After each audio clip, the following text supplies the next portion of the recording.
ও এখান দিয়ে আবার ক্রস দেয়া। হোস্ট, গাইড আর আমাদের সাথে যারা ট্যুরিস্ট আছি তারা এর আগে বলছিল যে আধা ঘন্টার মতো লাগবে। অলরেডি আমরা 17 মিনিট ট্রেক করে ফেলেছি। এরপরে হয়তো আধা ঘন্টা যদি হয়, আর 12-13 মিনিট হলে হয়তো আধা ঘন্টা হবে। ধরলাম আর 20 মিনিট। 20 মিনিটের ভিতরে কি আমরা পৌঁছাতে পারবো? আর দেখুন কী অবস্থা, কিভাবে উঠবেন। যেটা আমি বারবার এর আগেও বলেছি যে এখন শরীরের শক্তি দিয়ে উঠতেছি না, মনের জোর দিয়ে উঠতেছি। এই এর চেয়ে বড় বড় উঁচু জায়গা আছে, সেগুলো আমি কিছুটা আপনাদেরকে দেখাবো। দুঃখিত, কিছুটা দেখাতে পেরেছি, কিছুটা দেখাতে পারিনি।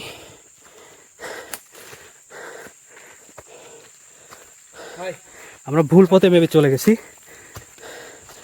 এই দিকটাতে হবে। ভাই এদিকে আসেন। ও এখান দিয়ে আবার ক্রস দেয়া।